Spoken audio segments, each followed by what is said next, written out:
Hello. Someone came. Two people came. That's good. Three.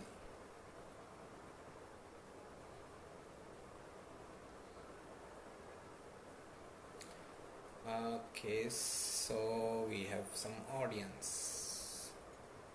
Just let me know if I'm visible, audible. Good morning.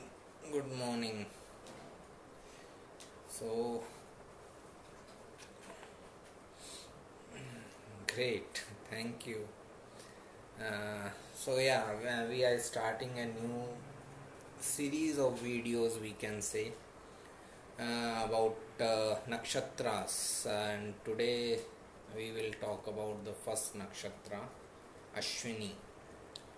uh, let's first discuss this thing. There is a discussion. Okay, we cannot say there is a opinion, but there is a discussion among astrologers whether Ashwini is the first nakshatra or Kritika. Some people consider that Kritika is the first nakshatra, whereas many people consider Ashwini as first nakshatra. First of all, I don't think it is a useful discussion. It is a useful discussion to have that which nakshatra is the first, because wherever it is, even if Ashwini is the last nakshatra, Ashwini's representations are impacting you. If you have a planet in Ashwini nakshatra, planet will have Ashwini's role, or Ashwini will impact that planet uh, wherever it is, even if it is the 27th nakshatra. Okay, so that is the first reason why I may not even consider going into that discussion or arguments. Second thing why I considered the traditional approach is correct, that Ashwini is the first nakshatra, is that I always found Ashwini people, especially when someone has moon in Ashwini or ascendant nakshatra as Ashwini. Okay, what happens with them is that Aries is the first sign, Ashwini is the first nakshatra. Okay, so when person has moon in Aries Ashwini, or sun in Aries Ashwini, or many planets in Ashwini, or ascendant nakshatra in Ashwini, they always want to be the first in everything. Okay, they are always very competitive, and they always want to be to do something first of all. Okay, even if they are going for a dinner party, having a dinner before everyone else is like competition for them. Okay, so it is like that, because Ashwini gives this competitive approach and they want to be the first at every time. I would consider Ashwini as the first nakshatra. like uh, uh, like I have a few instances where people are Aries and Ashwini, my clients or friends. One person actually applied for consultation in the morning, and by evening he started pinging me that well when he is going to get the report and all, despite knowing that I have a turnaround time of different days. So still he wanted to get the report as soon as possible. And when I okay fine, I looked at his chart, I realized that Ashwini is very prominent in his chart. That's why he wanted to be the first, even in getting the report. So this reason makes me feel that Ashwini is the first nakshatra, because they want to be the first at every place. Okay, so that's why I would go by traditional approach, that nakshatras start with Ashwini and then it goes on Bharani, Kritika, Rohini and all.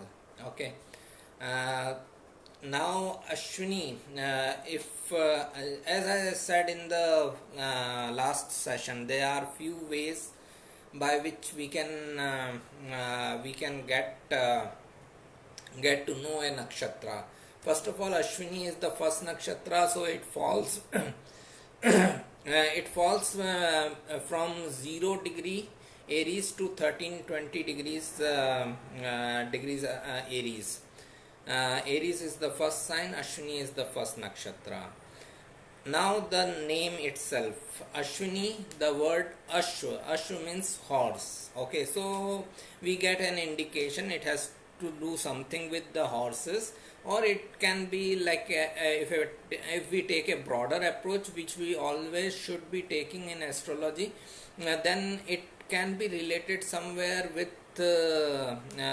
animals. Okay, Ashwa is horse. Ashwini can be a female horse, or a horse who has taken birth out of a female horse.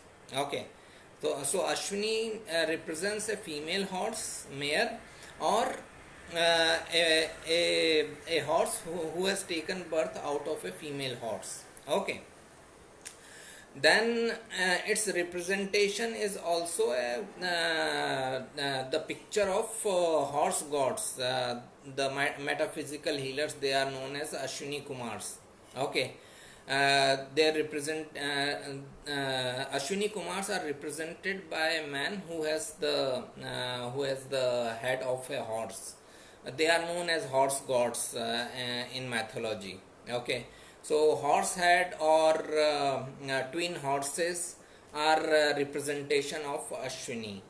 Then its deity is same Ashwini Kumars. Okay, and its lord is Ketu, and as it falls under Aries, then Aries lord Mars also impacts Ashwini. Okay, so when we are talking about dignity of planet, or how any planet in Ashwini will work, we have to look at the Aries lord Mars and also Ashwini lord Ketu. Okay, so now the main thing is the story which goes around the sun god and his wife Sandhya.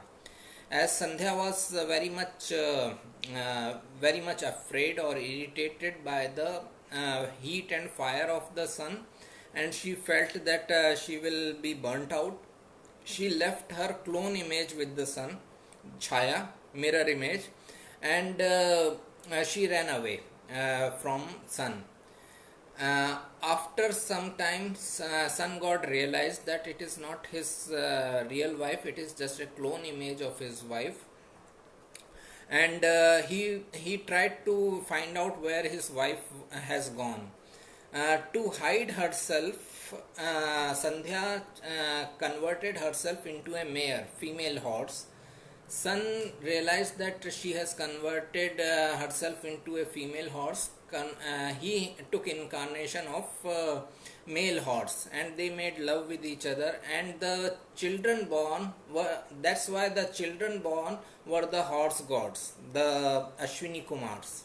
Okay, and Ashwini Kumars were then given the charge of being metaphysical healers. Okay, so this is the story which goes around with Ashwini as nakshatra.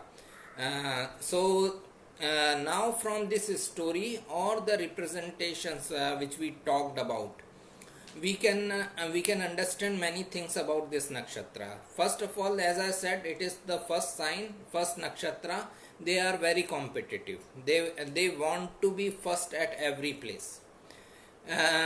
As a horse is symbolism of power and force. Okay, they are very powerful. They are very strong. One of the client recently had Ashwini Nakshatra, 3 planets in Ashwini Nakshatra. I think 2 of them were Sun and Mars, and he was a wrestler, professional wrestler.